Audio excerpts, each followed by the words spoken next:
आज हम बात करेंगे ईडी के बारे में।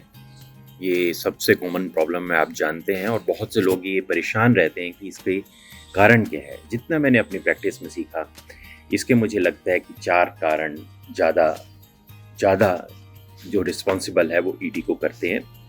सबसे पहला कारण है ज़्यादा हाथ चलाना। बहुत से लोग जैसे ही जवान होने लगते हैं, उनको एक्साइटमेंट होती है और वो हाथ चलाना शुरू कर देते हैं। बहुत ज़्यादा अपने आप को टच करने से, या जिसको आप कहते हैं हाथ चलाया या अपने आप को टच करने से, अगर आप एक्सेसिव करोगे तो उससे कमज़ोरी आती है। हालाँकि मेडिकल साइंस इसको हेल्दी हैबिट मानती है, लेकिन वो एक लिमिट में।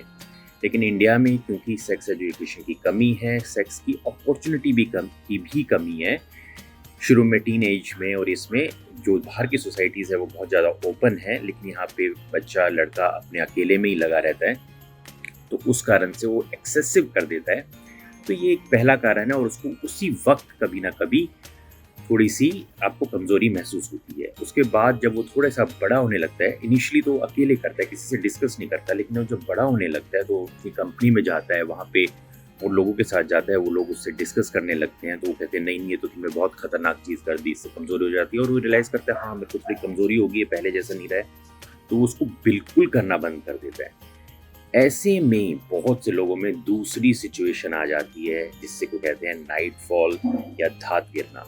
उनका कंट्रोल नहीं रहता, क्योंकि वो बिल्कुल बंद कर देते हैं, तो उनके पेनिस से आदत तो पुरानी बनी हुई है, लेकिन अब आपने बिल्कुल बंद कर दिया, तो वो आदत आपकी या तो रात के वक्त निकलता रहेगा या बाथरूम करते वक्त निकलता रहेगा, और उनकी हमेशा खास तौर पे उनकी सेहत नहीं बनती, बहुत पतले आते हैं। इस तरह के पेशेंट हमारे पास बहुत आते हैं। उनकी काउंसलिंग करनी होती है, उनका इलाज करना होता है, और उनको थोड़ा कॉन्फिडेंस देना होता है। तीसरा जो सबसे बड़ा रीज़न है इसका, वो है डिप्रेशन एंड स्ट्रेस।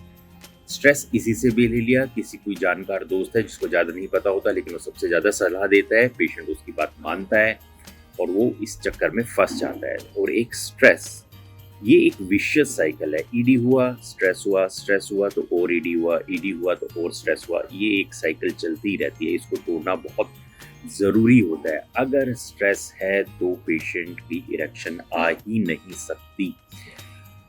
अगर ये सिर्फ स्ट्रेस है तो आप ठीक है, आप काउंसलिंग से ठीक हो सकते हो, मेडिटेशन से ठीक हो सकते हो, एक्सरसाइज से ठीक हो सकते हो, किसी अच्छी सलाह से ठीक हो सकते हो, किसी वीडियो को देख के भी ठीक हो सकते हो। लेकिन अगर ये डिप्रेशन में चेंज हो गया है तो ईडी 100% आपको स्ट्राइक करेगी ही करेगी, ज़रूर होगी।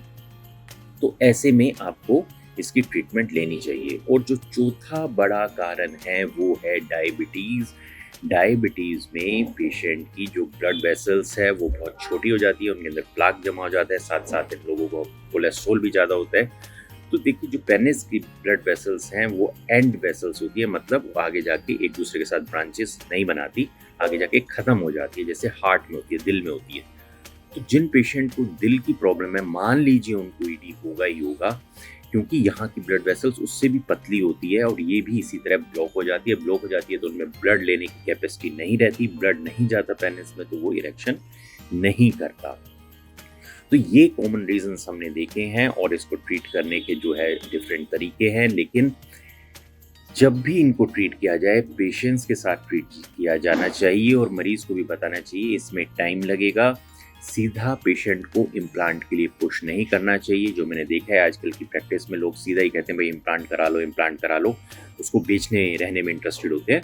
बहुत से पेशेंट ऐसे हैं जिनको ज़बरदस्ती इम्प्लांट की तरफ धकेला जाता है, वो बाद में इम्प्लांट से परेशान होते हैं। तो इम्प्लांट करना चाहिए, लेकिन अनलेस एंड अनटिल सारी ट्रीटमेंट फेल हो चुकी हो और पेशेंट पूरी तरह से मैच्योर हो इम्प्लांट के लिए। तो ये सब ईडी की रीजंस हमने अपनी प्रैक्टिस में देखे हैं। अगर इनमें से आपको भी कोई है तो आप मुझसे कॉन्टैक्ट कर सकते हैं।